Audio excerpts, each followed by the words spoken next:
When Dr. Liam Briggs discovered his ancestors' impossible final log entry from the Mary Celeste, he thought science could explain everything. But in the middle of the Atlantic, surrounded by absolute silence so complete it registered 0 decibels, he realized the truth was far more terrifying. The crew of the Mary Celeste wasn't taken by pirates or storms. They were consumed by something that hunts in perfect quiet, using their own minds as weapons. Sometimes the most dangerous predator is the one you can't hear coming. The year is 1872. The place is nowhere, or at least it feels like nowhere. The brigantine Mary Celeste, a proud vessel of timber and tar, floats motionless upon an Atlantic Ocean that has forgotten its own nature. The sea is not angry, not calm, but utterly, unnervingly still, a vast sheet of polished slate under a bleached, featureless sky. The ship's sails, usually full and taut with purpose, hang in limp, useless drapes, occasionally giving a pathetic, listless flap that produces no motion, only a soft, dead sound that is immediately swallowed by the quiet. On deck, a sailor named Volkert Lorenzen, a man whose face is usually a roadmap of sun-crinkled good humor, now looks pale and haunted. He stands near the port rail, scanning a horizon that offers no comfort, no line between water and sky. He cups a hand to his mouth. "Arian," he calls out to the man at the helm. "Do you see anything?" The name leaves his lips and dies. It doesn't travel. It doesn't echo. It simply ceases to be, absorbed by a silence so profound it feels like a physical substance, a thick, invisible cotton batting pressed against the world. Arian, the helmsman, turns his head slowly, his eyes wide. He shakes his head, not in negation, but in a kind of dazed confusion. Volkert looks down at his own hands, turning them over as if they belong to a stranger.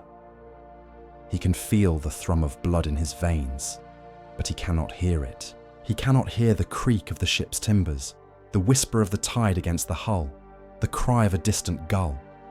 There are no gulls. There have been no birds for 3 days. The cabin door opens, and Captain Benjamin Briggs steps onto the deck. He is a man of 40, with a dignified bearing and a beard that speaks of authority and experience. But today, his authority feels hollow. His eyes, usually sharp and decisive, are clouded with a deep, gnawing worry. He doesn't consult his instruments. He knows what they will say. He looks at the dead sky, then at the placid water, and his jaw tightens. This is not weather. This is a sickness in the world itself. The silence is not an absence of sound, but a presence. It is an oppressive, suffocating weight, a silent scream that is pressing in on them from all sides. And in the face of it, all the science of navigation, all the hard-won experience of a life at sea means nothing at all. 153 years later, the only sound in the sterile, climate-controlled lab is the low, steady hum of machinery. It is a sound of order, of process, of data being crunched and stored. It is the sound of answers.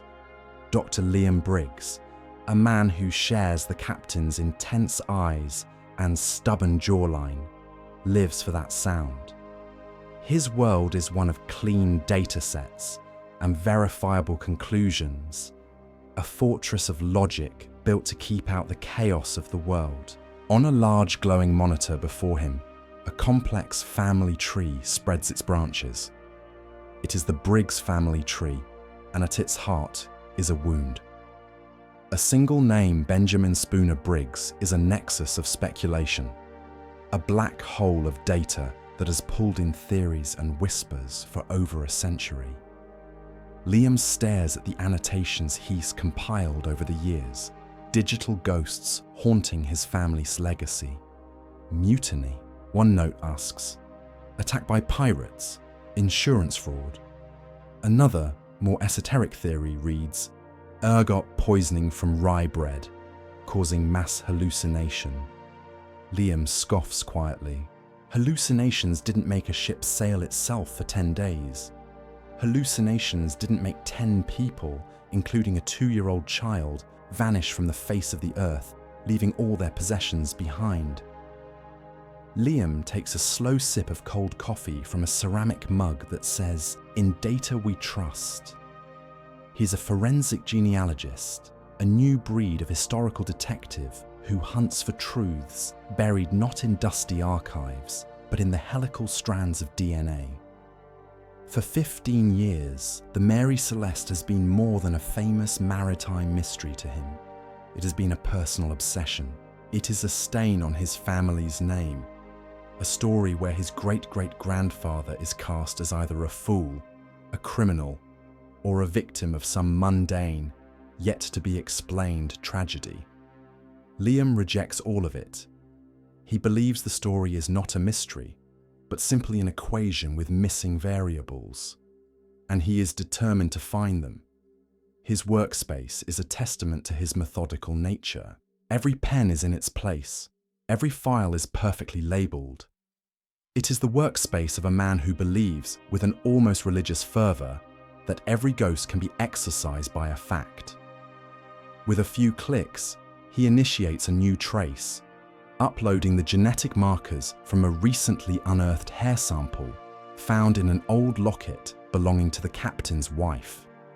He cross-references it against his vast private database, a collection of Briggs DNA from relatives all over the world. It's a long shot, a desperate cast into the digital ocean, but it is all he has. He leans back, the hum of the servers a comforting mantra. Somewhere in the code, somewhere in the blood, the truth is waiting. Hours bleed into one another. The city outside sleeps.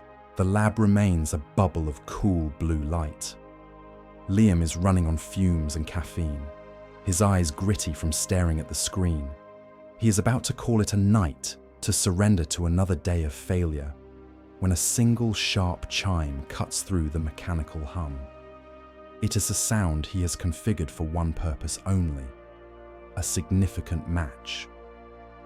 He lunges forward in his chair, his weariness vanishing in a surge of adrenaline. On the screen, a notification box glows. Match found, 99.8 familial link. His breath catches in his throat. The match isn't from a known branch of the family in New England or Canada.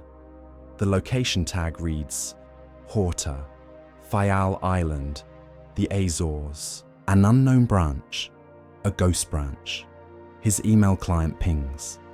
An email is already there, its subject line reading, Briggs Family Genealogical Project. His heart hammers against his ribs. He opens it. The message is from a young woman named Sophia. She writes in clear, concise English that she is a university student who stumbled upon his project's website. Her grandmother had always told her they were related to an American sea captain from a long time ago. She explains that her family has an old Bible passed down through generations that belonged to her great-great-great-grandfather, a fisherman. Inside the Bible, tucked between the pages of the Book of Psalms, is a strange, folded piece of paper that clearly doesn't belong. It's brittle, she writes, and the writing is hard to read. Her ancestor, so the family story goes, was part of the crew that found a lifeboat adrift at sea. There was one man in it, delirious and near death, who clutched this single page in his hand. The authorities at the time dismissed the man's story and the page as the ravings of a dying mind, but her family kept it. Liam's hands are shaking as he scrolls down. At the bottom of the email is an attachment, a single JPEG file. He clicks. The image loads, filling the screen. It is a high-resolution photograph of a single sheet of paper, torn from a logbook. It is brittle, yellowed, and stained with the ghostly watermark of the sea itself. The edges are feathered and torn. Across its surface, a spidery, faded script marches in neat, disciplined lines, the handwriting of a 19th century sea captain.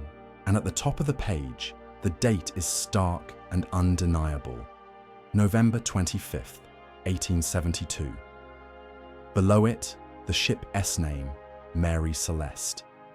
It is the final, unsent, impossible log entry. The missing variable. The ghost in his machine, right there on his screen. For a long moment, Liam can do nothing but stare, the hum of the servers seeming to fade away, replaced by a silence he has never before heard in his own life. The first call Liam made was to Dr. Ilara Vance. If he was the field surgeon of historical mysteries, meticulously excising tumours of speculation with the sharp scalpel of data, Ilara was the grand diagnostician. She presided over the university's Maritime archive, a dusty, sun-drenched kingdom of forgotten knowledge. And what she didn't know about the great age of sail wasn't worth knowing. He now sat opposite her at a heavy oak table, his sleek laptop looking like an alien artifact amidst the clutter of old books and rolled-up nautical charts. Between them, on the screen, the ghost of the Mary Celeste's final day glowed with digital light. Ilara, a woman in her 60s with eyes that held the sharp intelligence of a falcon, leaned in, her glasses perched on the end of her nose. She was silent for a long time, simply absorbing the image. "It's his hand, no doubt," she said finally, her voice a low, thoughtful hum. "I've studied Benjamin Briggs's logs for 30 years. The slant of the T, the loop of the G. It's his." Liam nodded, his own excitement a tightly coiled spring in his chest. "I know. Read this part here." He pointed to the first few decipherable lines. "The ink is clearest here." He read the words aloud, his voice giving them a weight they hadn't possessed in his silent lab. "The quiet came 3 days ago. Not calm, but a heavy blanket. The men are on edge. Olsen claims he can no longer hear the sea." Ilara's brow furrowed. "He can't hear the sea? On a ship in the middle of the ocean? That's poetically unsettling." "It's not poetry, Ilara, it's a symptom," Liam countered immediately, his mind already building a scaffolding of rational explanation. "Think about it. A sudden, drastic drop in barometric pressure could create a strange acoustic environment, or more likely, we're looking at a psychosomatic event, a shared auditory hallucination. It has been documented. Low-frequency infrasound, perhaps from a submerged seaquake or unusual weather patterns, can induce intense feelings of paranoia, dread, and yes, auditory phenomena. The men thought they couldn't hear the sea because their brains were being tricked." He leaned back, a flicker of triumph in his eyes. He had a hypothesis, a testable, falsifiable claim. He was back on solid ground. Ilara looked at him, then back at the log entry on the screen. She didn't dismiss his theory, but she didn't embrace it either.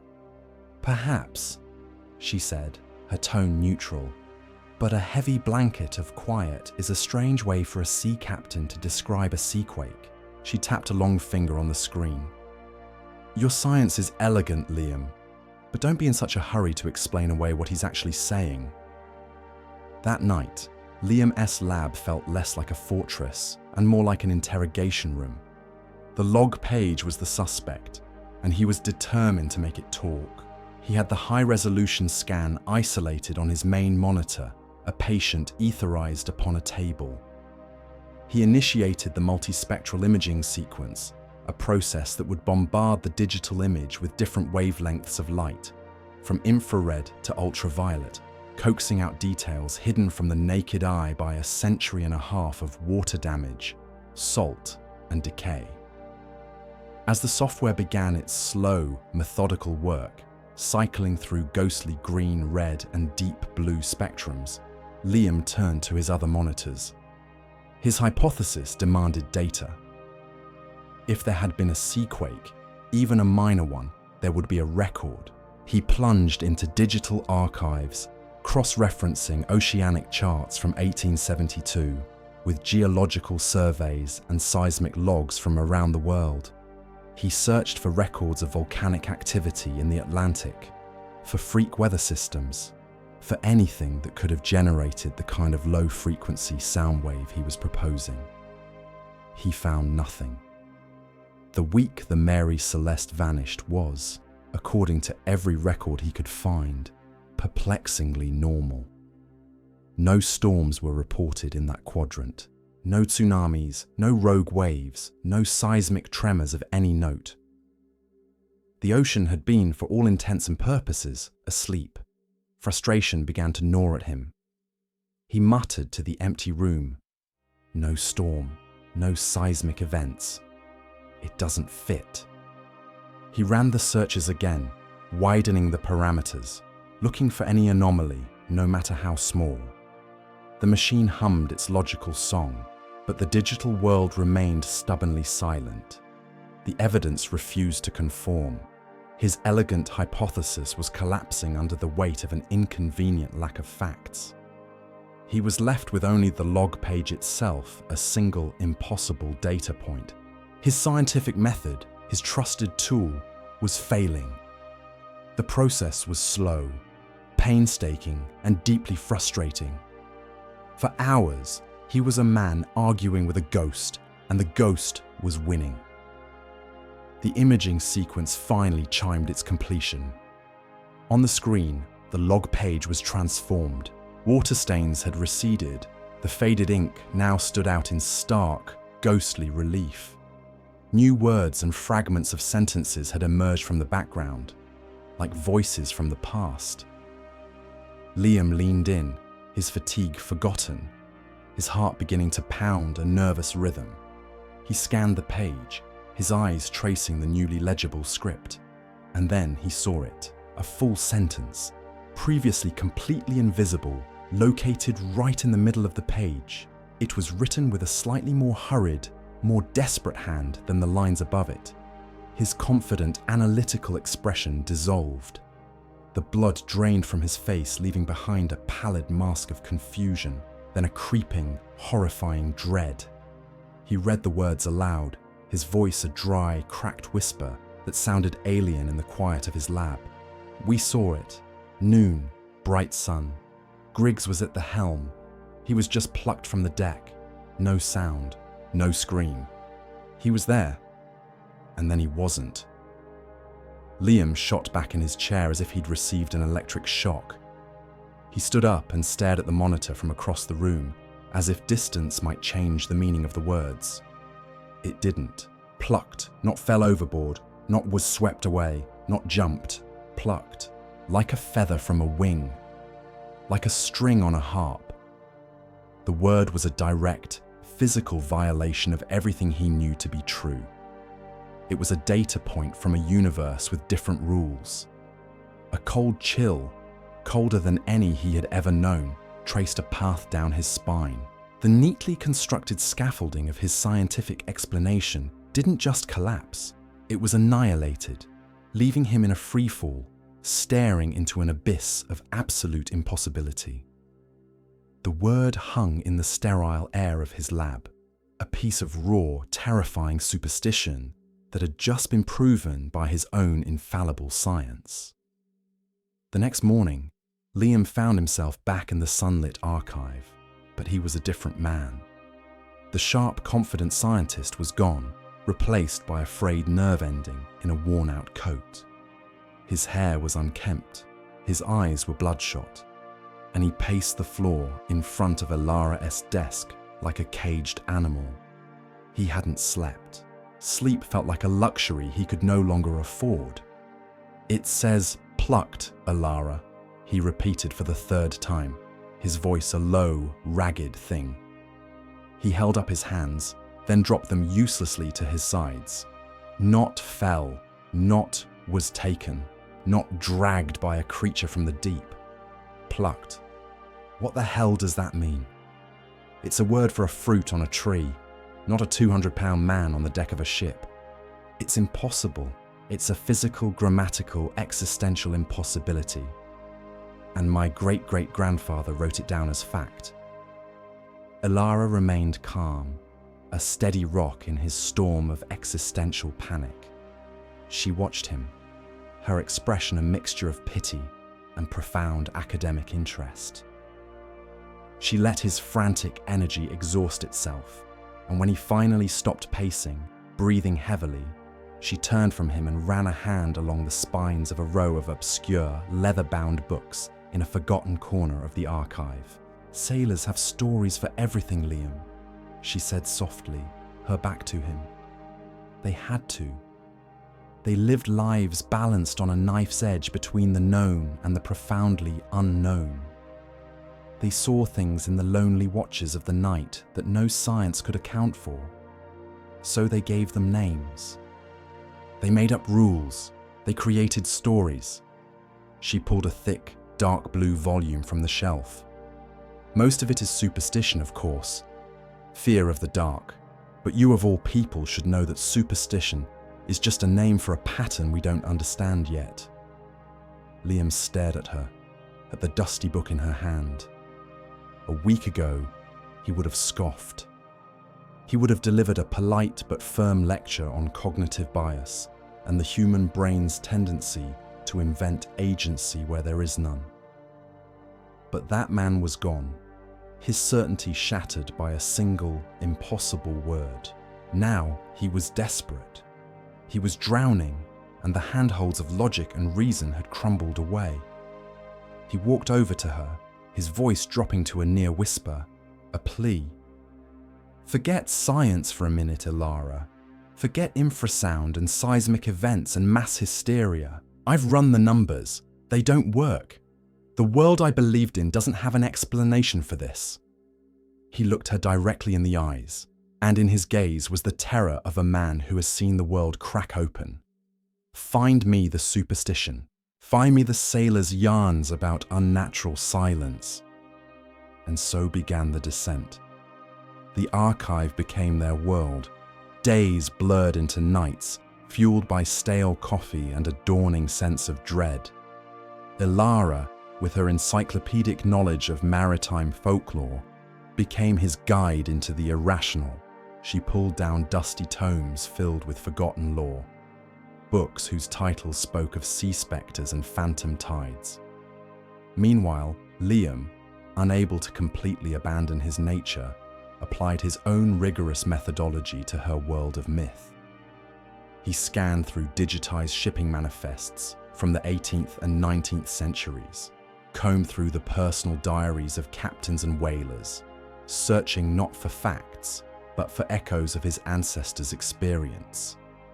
They found fragments, whispers, scattered across 100 years of seafaring.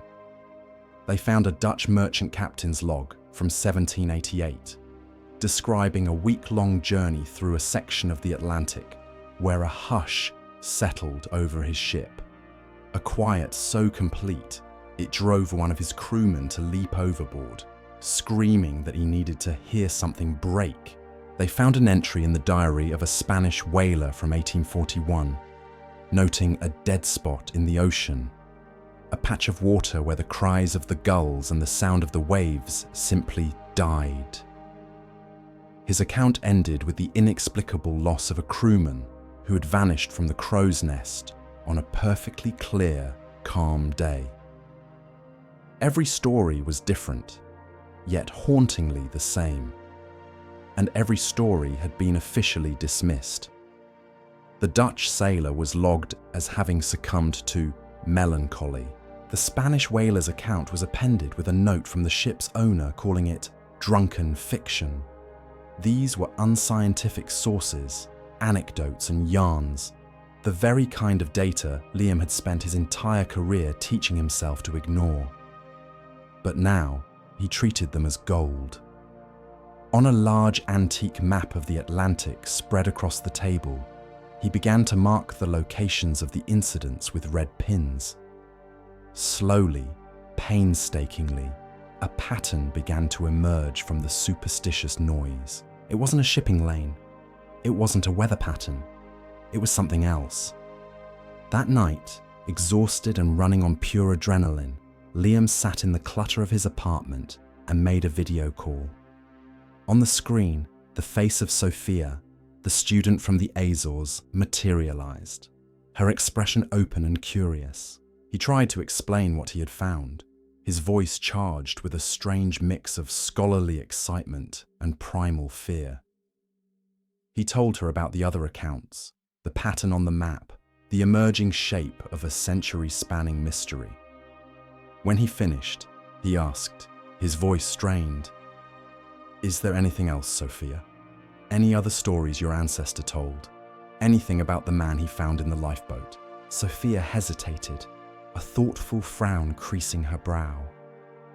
"There is one thing," she said slowly. "My great-great-great-grandfather kept a diary, his own personal journal. The official report just said the survivor was delirious and died of exposure. But my ancestor wrote a little more." Liam leaned in so close his face was inches from the screen. "What did he write?" "Hold on," she said, and disappeared from the frame. A moment later she returned, holding a small, thick, leather-bound book. It was weathered and worn, the kind of object that felt heavy with time. She opened it carefully, her fingers tracing the spidery scrawl of a 19th century fisherman. She found the page she was looking for and began to read aloud. "The man from the lifeboat lived for a day. He took no food, no water. He did not speak. He only drew." Sophia paused, swallowing hard. "He took a piece of charcoal from the hearth and wrote on the floorboards of his room. One word, over and over again, until his hand was raw and his strength gave out." "What word, Sophia?" Liam breathed, his heart pounding in his ears. "What was the word?" Sophia didn't answer.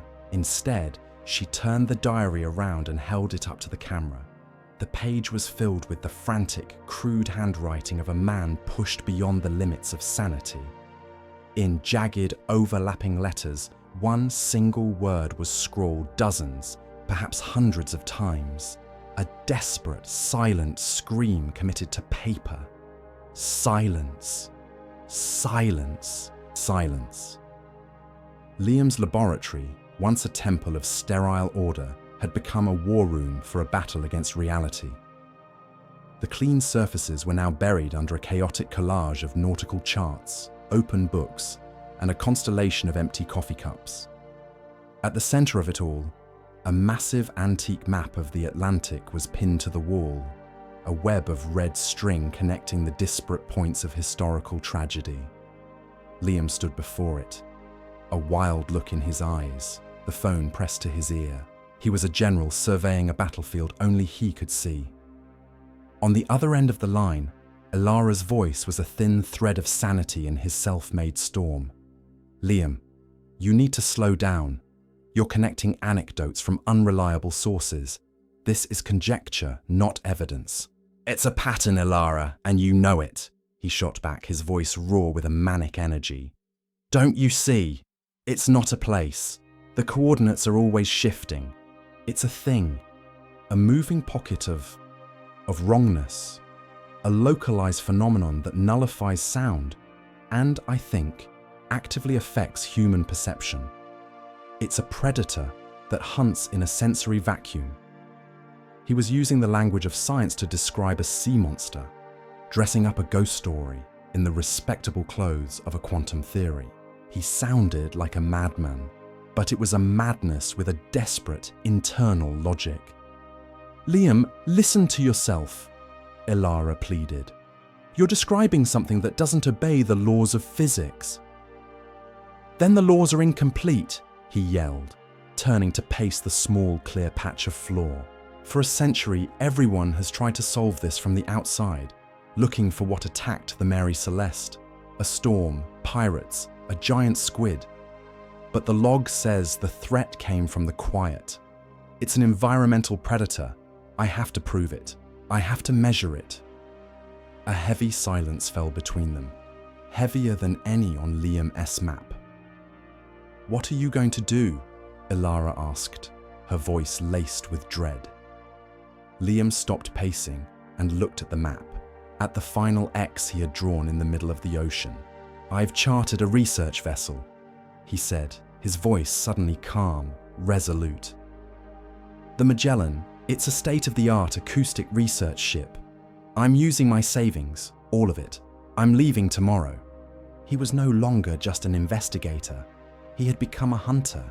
He was a man of science, and he was going to dissect a god.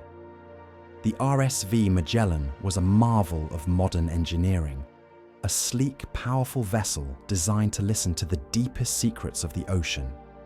It now cut through the grey Atlantic swells, a stark symbol of human ingenuity. On its deck, Liam moved with a feverish, driven focus, a stark contrast to the vast, indifferent sea around him. He directed his small, professional crew as they deployed an arsenal of high-tech sensory equipment. Hydrophones capable of hearing a submarine from miles away were spooled into the depths. Parabolic microphones, sensitive enough to pick up a whisper in a hurricane, were mounted on the rails, aimed at the empty air. Environmental monitors designed to track every subtle shift in temperature, pressure, and electromagnetism were calibrated and brought online. The mood on the ship was tense. The crew, a team of seasoned oceanographic technicians, went about their work with quiet efficiency. They were paid well, but they exchanged wary glances when their strange employer wasn't looking. They had been hired for acoustic surveys, not to chase a 150-year-old ghost story into a blank spot on the map based on sailors' superstitions. Liam was in his element, yet utterly alone, a captain on a quest only he understood. This was the ultimate experiment. He was bringing the full, crushing weight of modern empirical observation to bear on a myth. It was a direct, physical confrontation between the world of data and the world of dread, and he was sailing directly into the heart of it. 3 days out, they reached the coordinates, and the world changed. It didn't happen gradually. One moment, the Magellan was a ship on a normal ocean, surrounded by the familiar chorus of wind, waves, and the thrum of its own engines. The next moment, it was somewhere else entirely. The wind died instantly. The sea, moments before a pattern of rolling grey swells, became preternaturally flat, a sheet of dark, polished glass. The sky lost its colour, fading to a uniform, washed-out white. And then came the silence. It wasn't quiet. It was an absolute void. The hum of the engines, the chatter of the crew, the slap of the waves, all of it vanished. A crewman near the bow, startled by the sudden stillness, dropped a heavy steel wrench. The crew flinched, bracing for the clang, but there was nothing. The wrench hit the deck and made no more sound than a falling feather. Everyone froze, their faces a mixture of shock and terror. Liam sprinted to the bridge, his heart hammering in his chest. He stared at the main audio monitor, the central hub for all his sensitive acoustic equipment. The decibel reader, which should have been registering the ambient noise of a living ship, displayed a number that was a physical impossibility. 0.00 dB. Not low, not near silent. Absolute zero. A perfect digital black hole where sound should be. One of the technicians, a young man named Carter, began breathing heavily, his eyes wide and wild. He clutched his chest. "I can't hear my own blood," he whispered, and his voice sounded thin and distant. A tiny foreign object in the immense void. "I can't hear my heart." Liam looked from the impossible number on his screen to the terrified faces of his crew, and finally out at the dead, silent world around them. The silence wasn't an absence of noise. It was a presence, a physical, measurable, impossible thing. He had found his monster, and it was real. The silence held them in its grip, a perfect sterile vacuum where the laws of sound had been executed. But the world was not content to remain still. As dusk began to bleed across the colourless sky, a new element intruded. An unnaturally thick white fog rolled in, not from the horizon but seeming to rise from the glassy surface of the water itself. It enveloped the Magellan in moments, blanketing the ship in a claustrophobic shroud, isolating each crew member in a tiny island of visibility. Panic, which had been a quiet, gnawing thing, now began to bloom into open terror. It was Carter, the young technician, who broke first. He screamed a thin, swallowed sound that barely reached Liam's ears. He was pointing a trembling finger at an empty spot on the fog-shrouded deck. There, don't you see it? It's shimmering, like heat off the pavement. The other crew members turned, their eyes wide with fear, searching the swirling mist for the phantom Carter was seeing. But Liam didn't look. His scientific instinct, honed by years of trusting data over panicked senses, took over. He spun around and stared at the bank of biomonitors he had insisted each crew member wear. The readouts were a chaotic symphony of fear. Heart rates were spiking into the red. Brainwave patterns showed frantic, jagged spikes consistent with extreme sensory deprivation and the onset of powerful hallucinations. His crew wasn't seeing something that was there. Their brains, starved of all auditory input, were beginning to invent things to fill the terrifying void. His eyes darted from the biomonitors to the tablet resting on the console, still displaying the image of his ancestor's log. He zoomed in on the final frantic scrawl at the bottom of the page, the words written with a desperate, failing hand. "It finds us in the quiet. Don't listen." And in that instant, the two data streams, the 21st century biofeedback and the 19th century warning, merged into a single, horrifying, elegant truth. The silence wasn't the predator. The silence was the hunting ground. The predator was the human mind itself, turning on its owner in the absolute void. It wasn't an external force that plucked the men from the deck. Their own sensory-starved brains created a reality so terrifying they simply broke. They were lost in a phantom world born of the quiet. He finally understood. Liam burst from the bridge like a man shot from a cannon. In his hands, he held two pairs of industrial-grade noise-cancelling headphones. He shoved one pair over his own head and flipped a switch. A roaring blast of white noise, a waterfall of pure static, filled his ears. It was jarring, chaotic, but it was sound. It was a shield. He ran onto the deck, his voice muffled by the headphones but urgent and commanding. "Block it out!" he yelled, throwing the other pair of headphones at the terrified Carter. "Don't listen to it! Make your own sound!" He scrambled back to the bridge and emerged with more headphones, tossing them to the other two crew members. "Put them on, now! Trust me!"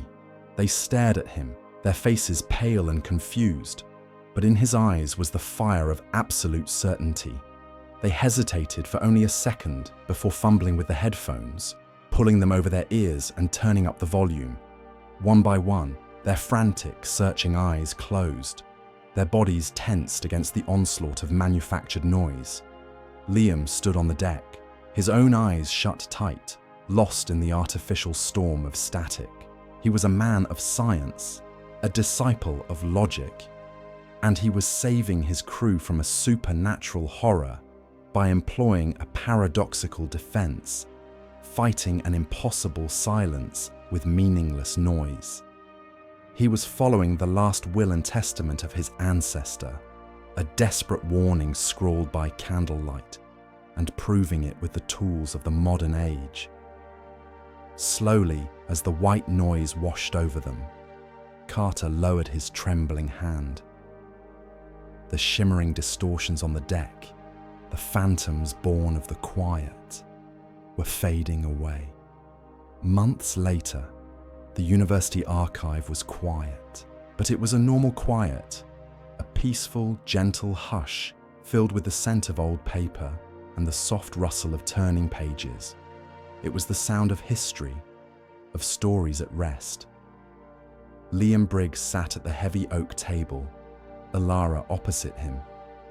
He looked older, and the frantic, obsessive energy was gone, replaced by a deep, weary calm. He was humbled. In front of him lay not a peer-reviewed paper for a scientific journal, but the bound manuscript of a book. Its title was simple: The Mary Celeste Vanishing, a True Account. Elara picked it up, her fingers tracing the letters. "You're not publishing your data?" she asked softly. Liam gave a small, sad smile. "There is no data to publish," he said. "The logs from the event are just hours of corrupted files and impossible zero readings. My biomonitor data just shows 4 men having a panic attack in the fog. Scientifically, nothing happened."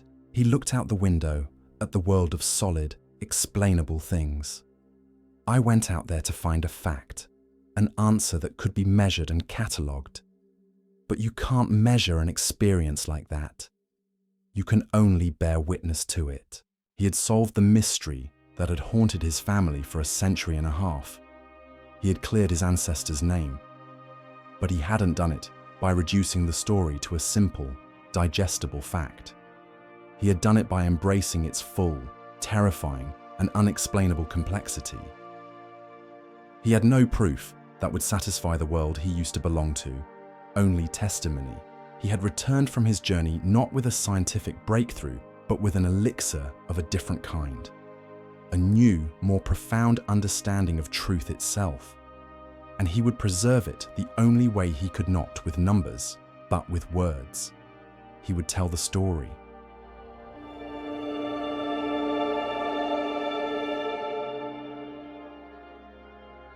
What an incredible story. It starts with a simple premise: a man of science trying to solve a historical mystery with modern tools. But what's so fascinating is where it ends up.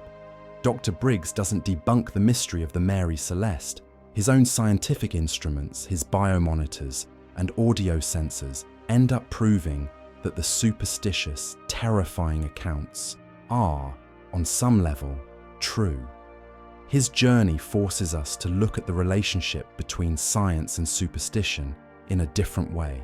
It is not a story about facts defeating folklore. Instead, it is about how they can be two sides of the same coin. The 19th century sailors experienced something terrifying they could only describe as a hush or a silence.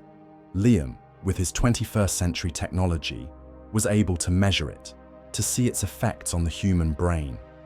He needed the ancient warning to understand his modern data, and he needed the data to understand the warning. In the end, he's left with an experience that defies a simple scientific explanation. He can't publish a paper with hard data, only a story. It makes you wonder about the limits of what we can know and how we choose to preserve truth. So, here is my question for you. When a scientific instrument measures something that seems impossible, where does science end and superstition begin? Let me know what you think in the comments.